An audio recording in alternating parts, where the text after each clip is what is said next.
It's Friday, July 13th. I'm John Berman, live in London. Allison is in New York. Allison, can you hear it? Kaboom. That is news. Welcome to our viewers in the United States and all around the world. This is New Day. It is Friday, July 13th.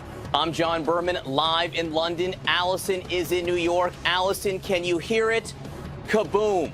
That is the sound that went off overnight here in London. A political explosion set off by this article, this interview that President Trump gave to The Sun. He's meeting with the British Prime Minister Theresa May very shortly at Chequers, her country estate, maybe trying to pull the knife out of her back that he put there. Or maybe not. In this extraordinary interview with the British tabloid The Sun, owned, not coincidentally, by the president's friend Rupert Murdoch, the president directly undermined the position of Theresa May at a moment when her position hangs in the balance. The president criticized the way May is trying to remove the United Kingdom from the European Union. He said he would do it differently and that she is not taking his advice. What's more, the president lavished praise on May's chief political rival, saying that Boris, London's mayor, for his stance on immigration. He said Europe is losing its culture. Think about that. I wonder what that means. On top of all of that, the president is complaining about feeling unwelcome in London because of all the public protests, many of them taking place as we speak. That Trump baby balloon, you can see it right there, is still flying. Not far behind me where I'm sitting right now. I can't see it. It's sort of hidden by Big Ben, but it's up there. That has caused quite a stir. Thousands of people expected on the streets of London today, where the president conspicuously will not be. He says he feels unwelcome. Let's go first to our White House reporter, Caitlin Collins. She is live in here in London, Caitlin. And unclear what the president was trying to do with this interview, but what he did do was upend this two-day visit to the United Kingdom. John, there was already going to be a fair amount of tension during this meeting between the president and Prime Minister Theresa May. And the president, with this interview, just undercut her on her own turf and said things that were about as politically damaging to a weakened prime minister here in London as you can get. The president criticizing her plan for Brexit, something that has caused two of her very senior cabinet officials this week to resign. He threw cold water on the potential of a U.S.-UK trade deal, and he praised her political rival in this stunning interview. Listen to what he said about her plan for Brexit. I would have done it much differently. I actually told Theresa May how to do it, but she didn't agree with it. She didn't listen to me. I think the deal that she's striking is not what the people voted on. It's a much different deal than the people voted on. It was not the deal that was in the referendum. If they do that, I would say that that would probably end a major trade relationship with the United States. I was very surprised and saddened that he was getting out of government. And you lost some other very good people. Well, I'm not pitting one against the other. I'm just saying I think he'd be a great prime minister. But, John, it wasn't just those bombshell remarks that the president made in that interview that are now on the front page of essentially every newspaper here in London. This is what the president had to say about immigration. I think what's happened to Europe is a shame. I think the immigration, allowing the immigration to take place in Europe is a shame. I think it changed the fabric of Europe. And unless you act very quickly, it's never going to be what it was, and I don't mean that in a positive way.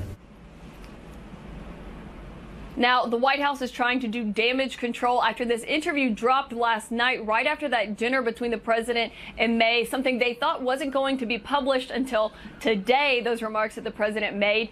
They put out a statement, John, saying that the president likes Theresa May very much, that he respects her, but certainly you can't undo the damage that the president did with that interview. Now, today they are going to be spending a lot of time together, something that surely is going to be quite awkward with a lot of tension there. They've got a working lunch. announced they're going to do a joint press conference later where they will surely face questions on the state of their relationship after this interview. The president just arrived at Chequers, essentially Camp David for the Prime Minister Theresa May, akin to that back in Washington. They did not open the greeting of the two leaders to the press, so we couldn't see what their first interaction was like after this interview dropped. But, John, you can bet it was very awkward. Very interesting. Closed pressed for that first greeting after this interview. Caitlin Collins, also interesting the timing of the release. The White House believed it wouldn't come out until this morning, so they wanted to get through the party, the pomp and circumstance before delivering the pummeling. So we have some live pictures from the streets of London. These are the protests that are popping up across the city. That, of course, is the baby Trump, the balloon, the blimp that is getting so much attention here. The president not in London. Chequers, where he is right now, is about 40 miles outside the city. Want to bring in CNN's Nick Payton-Walsh. He is live underneath that balloon with the crowds in Parliament Square. Nick, what are you seeing? Well, John, it's beginning to get going here, really, and what's key is that that balloon behind me has about another 25 minutes permission to be up in the skies. That permission was granted by London Mayor Sadiq Khan for a short window, and it caused Donald Trump to say in that interview with The Sun that he, quote, feels unwelcome here and criticised the London Mayor's stance on immigration, crime, you name it, things he doesn't actually decide as London Mayor, but still perceived in Donald Trump's vision to be a weak spot. I should point out next to me here, overheating slightly in his gorilla suit, is another likeness of Donald Trump. This isn't allowed actually on Abingdon Green behind me itself because it doesn't have permission as a protest, but still, regardless, the fact that we have two mocking images of Donald Trump here, the closest that he or a likeness of him is going to get to Parliament, is extraordinarily telling, John, because this is normally a place on lockdown for a US sitting president to be able to move around and see Buckingham Palace and Parliament. Instead, quite the opposite. He's not even remotely touching central London, apart from that US ambassadorial residence in Regent's Park, where he touched down briefly yesterday afternoon and is going to overnighted yesterday. So remarkable change in the dynamic here, and we saw two of the aircraft, the Osprey half helicopter, half planes that have been ferrying his entourage around, fly over Parliament. You couldn't get a more stark contrast, frankly. The distance between this city, it's possibly going to erupt in protest in the hours ahead now. Tens of thousands of people, the occasional spotted presence of pro-Trump supporters. There's two shirtless tattooed men back there with a lady expressing their pro-Trump views. Some people do find this display of a sitting US president as a baby in a diaper to be disrespectful of the office, but still, regardless, a busy day here on the streets. Police hoping it will remain calm. Back to you. All right, Nick Payton-Walsh underneath that baby Trump balloon in Parliament Square, not far from where I am right now. Nick, thanks so much. Joining me now is Matthew Doyle. He was the political director for former British Prime Minister Tony Blair. Also with me, CNN chief international anchor Christiane Amanpour. And just moments ago, Christiane interviewed the London Mayor Sadiq Khan, very much at the center of this morning's controversy. We'll get to that in a moment. But Christiane, I just want to make sure that our international audience and our American audience understands the significance of what I'm holding in my hands right now.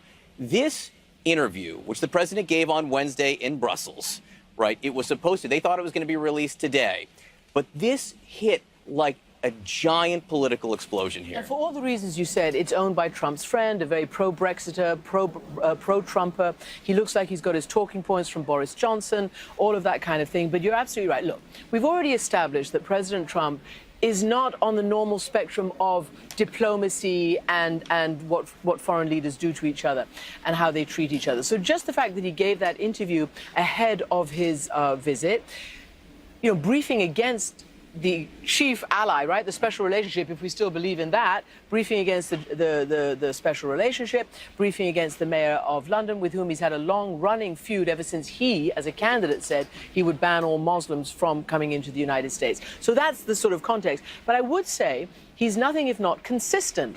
He has upended both meetings. He arrived to the NATO meeting with this very unexpected full frontal assault on Angela Merkel and Germany, captive, controlled by Russia. That was just unprecedented language for every reason.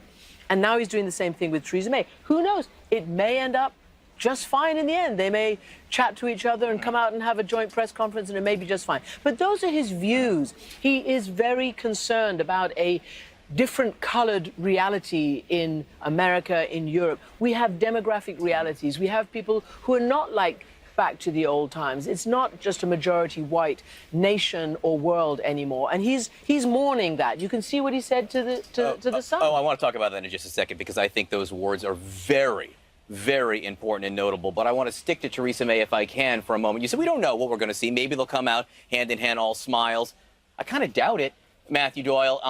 And the arrival at Chequers, we believe the president has arrived at Chequers. We thought that was going to be a public four-camera moment, but they didn't show us pictures. And I don't know if that is because they wanted to perhaps hide the grimace that she might have been delivering. I mean, it's certainly unusual to have an arrival like that be off camera. Normally, that's one of your bog standard pictures that you'd expect to get on any trip like this. Look, I think the hope for Theresa May is that what we're seeing is Donald Trump in his kind of role where he personifies both bad cop and good cop at the same time. So he's come in now like a wrecking ball before the trip to basically smash things up, and then he'll have the meeting with Theresa May and come out and say, oh, Theresa May has persuaded me that actually Britain's on the right path and there's the potential for a deal. I'm sceptical about that, to be honest, given the strength of the remarks that even for him it's hard for him to walk back from. And what's so incredible about this trip is that it does look like his script isn't being written by the National Security Council of the White House or by the State Department. His script is being written by Nigel Farage and Boris Johnson. These are precisely the domestic criticisms that Theresa May fears the most in terms of attacking her Brexit plans and them not being able to deliver the sort of trade deals that people wanted.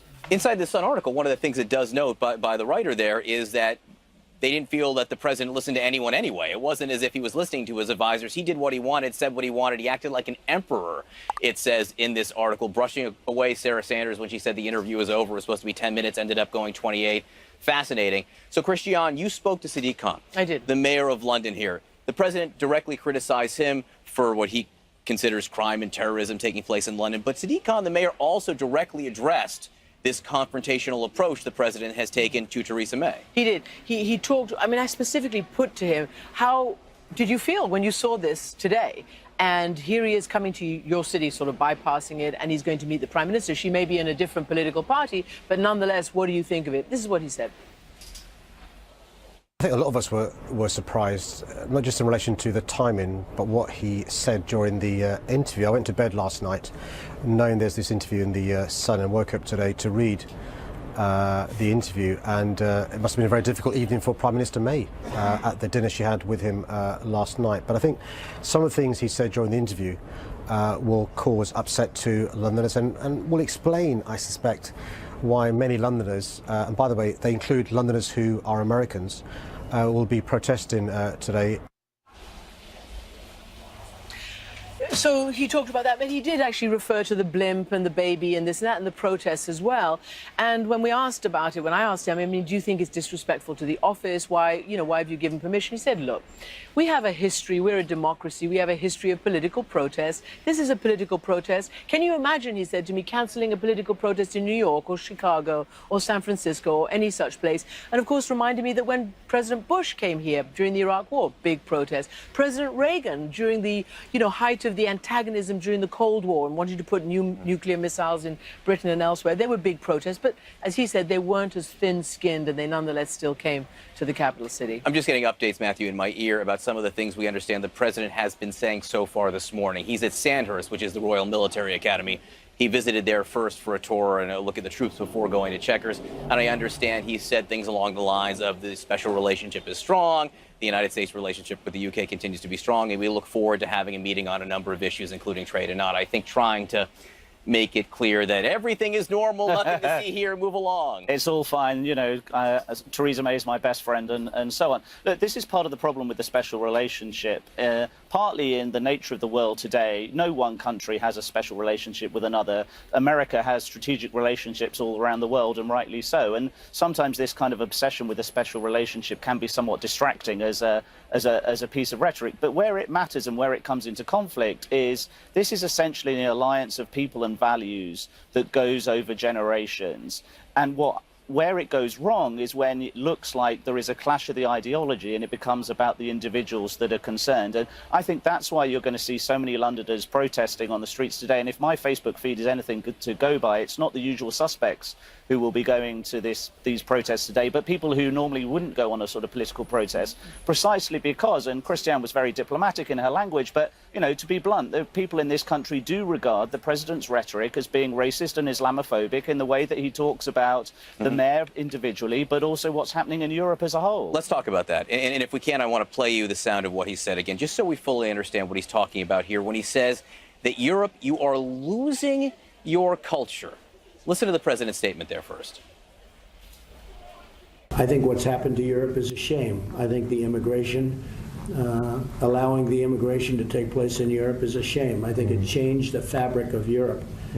And unless you act very quickly, it's never going to be what it was. And I don't mean that in a positive way. You are changing the culture of Europe, changing the fabric. Think about what